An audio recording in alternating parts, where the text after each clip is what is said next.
Hi, everyone, and welcome to Guitar Agora. My name's Greg Bennett. Thanks so much for joining me. This is our inaugural post, the maiden voyage, so to speak, so we thought it would be appropriate to give you some insight into what we hope to accomplish. For those of you who are not familiar with the term Agora, this was a place in ancient Greece where people could come and assemble, discuss and debate the issues of the day, and sometimes it was used as a market as well.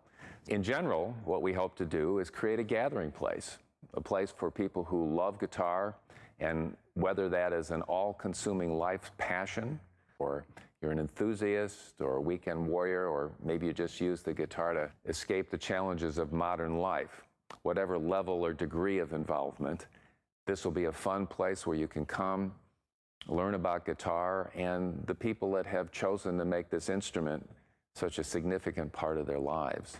For Ethan Hart specifically, it just provides a great way to communicate with you folks. We'll be able to show you a prototype or an assortment of components or color options and get your opinion, get your thoughts. And so the immediacy of that should be just really, really wonderful. In general, we hope to bring you some educational pieces. And for example, we'll take maybe 4 or 5 bridges and we'll talk about how they affect the performance and the sound of the guitar. And we'll do the same thing for things like neck joints, materials, construction techniques. I also think that probably the best way to really understand how your electric guitar works is to understand how an acoustic guitar works.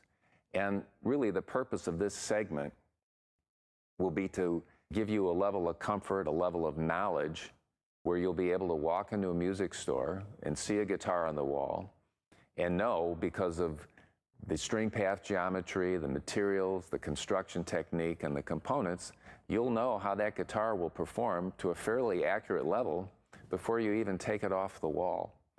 We hope to bring you news on cool new guitars, amps, and accessories, and frankly, anything that is sort of guitar related. This will also include some trade show coverage, both of the big national shows and some of the really great regional shows, which are a little more vintage oriented. You know, that's our heritage, and they're always really fun to look at and see how things have evolved and get your opinions on that.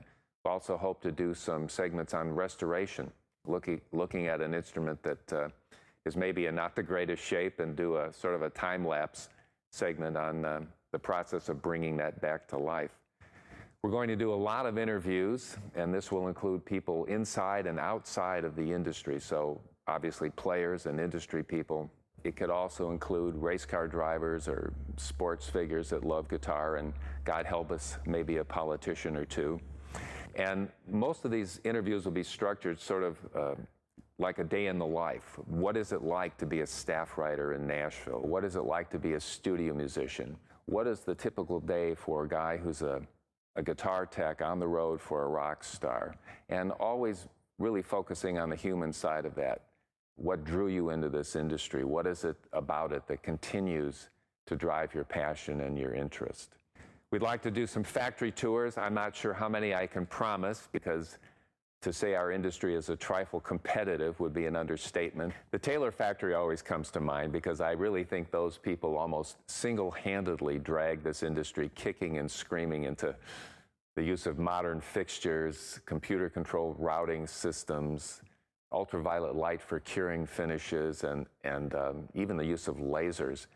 And all of these things have served to make, or to bring, I should say, greater accuracy and consistency to these guitars, and very often not only more playable, but more affordable as well. The section that is probably most interesting to me, and also the one that makes me most nervous, is one called the TPQ, the thought-provoking question. And I'll set up a situation or an idea and then ask you for your opinion. I say it makes me a bit nervous because when we were sort of crafting some of these questions, it became clear that some people might be a little upset by them, but they really are just designed to get us all thinking about how we got here, and maybe might things have been a little different if a few things had changed along the way. And maybe most importantly is to use this site to make connections that will allow us to communicate on a more serious or meaningful level. And from that, hopefully, a community will develop, and a community of like-minded people that are deeply and passionately committed to the guitar, making music, and the entire creative process. So that's what we're up to, and we hope you find it interesting, and we hope that you'll come back often and feel comfortable enough to give us your opinions and your thoughts. And again, my name is Greg Bennett. Thanks again so much for joining me.